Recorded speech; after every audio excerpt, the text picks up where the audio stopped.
on what you give away.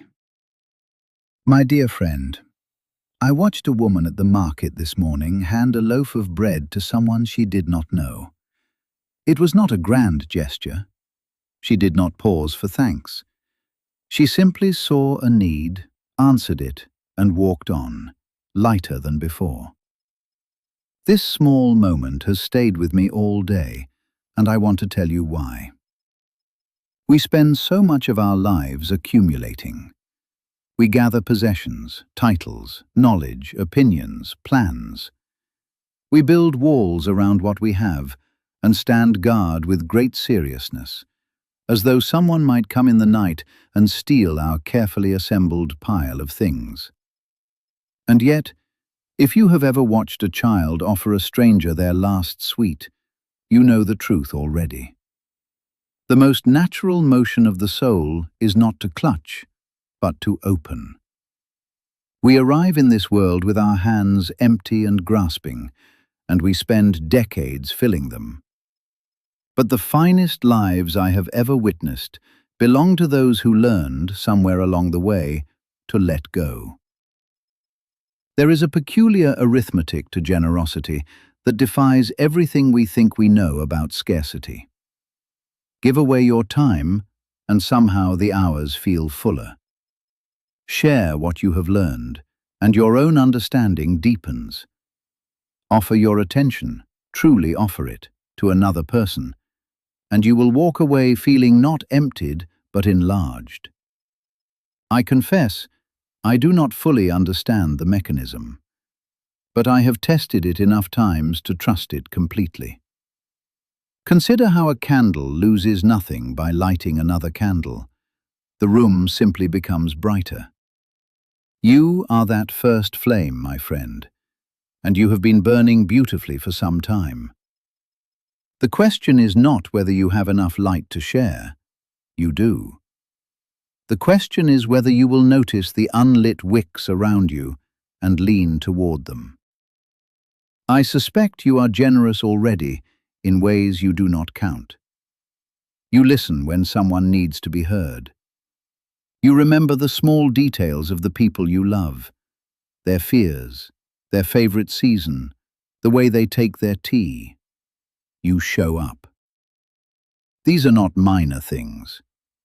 In a world where most people are rehearsing their own next sentence while you are still speaking yours, the gift of genuine presence is almost startling in its rarity. Do not underestimate what you have already given by simply being the kind of person who pays attention. But I want to push you further, gently, because I think you are capable of more, and because more is needed. There is a kind of giving that costs us something, and that is the kind worth examining. It is easy to give from surplus. The true test comes when you give from what feels scarce. Your energy when you are tired, your patience when you are frustrated, your kindness to someone who has not earned it. This is where virtue lives, not in the comfortable gesture, but in the one that stretches you. A muscle that is never tested never grows, and you, I believe, are meant to grow strong. Here is what I find charming about us, about all of us. We hoard as though we could take it with us. Have you ever seen a squirrel burying acorns with such furious purpose, cheeks stuffed, eyes wild with the urgency of accumulation? We are not so different, you and I and that squirrel. Except the squirrel has the good excuse of winter. What is our excuse? We store up wealth we will not spend, save energy we will not use, withhold compliments that cost us nothing. We die with our pockets full of words we should have said. It would be comical if it were not so achingly common. Let me tell you what I have noticed about the people who seem to move through life with a warmth that others envy. They are not the ones who have accumulated the most. They are the ones who have given the most freely. There is a steadiness in them, like a hearth that has been burning for years and has no fear of running out of fuel. They have discovered the secret that generosity is not a tax on a good life. It is the very substance of one. And it is not only material generosity, I mean. Give your forgiveness before it is requested. Give the benefit of the doubt when suspicion would be easier. Give someone a second chance, or a fifth. Give your honest admiration when you see something beautiful, whether it is a friend's courage or a stranger's garden in full bloom. Speak the kind thing now, not later. Now. Later is a thief that has robbed more people of more joy than any villain ever could. I think often about rivers, how they are alive precisely because they are always giving themselves away. A river that stops flowing becomes a pond, and a pond that stops receiving becomes a marsh, and a marsh eventually becomes dry ground. You were not made to be still water, my friend. You were made to move, to pour yourself into the world, and trust that the rain will come again to fill you. And it will. It always has. There is also this, which I offer you with a full heart. The giving itself is the reward. Not the gratitude you receive, which may be plentiful or absent. Not the reputation you build, which is as fragile as morning frost. The reward is the person you become in the act of giving. Each generous moment is a chisel stroke on the marble of your character. You are sculpting yourself with every gift, every kindness, every sacrifice made without fanfare. And the figure emerging from that stone is someone worth becoming.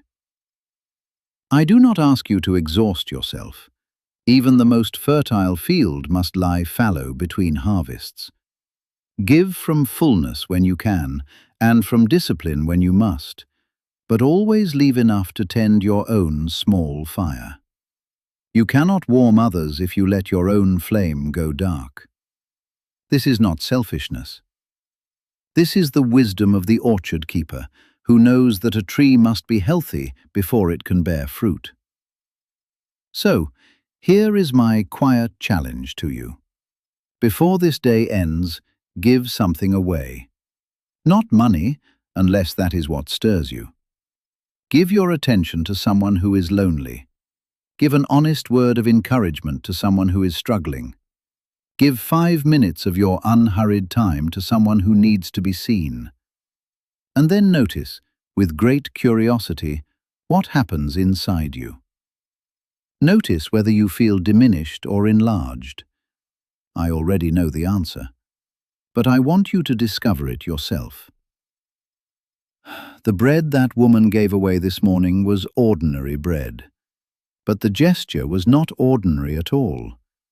It was a small, luminous act that reminded me what we are here for. We are here to be useful to one another. We are here to be warm. We are here to hand the bread across and walk on, lighter than before. Go, my friend, be generous, not because the world demands it, but because your soul was built for it, and it has been waiting patiently for you to remember.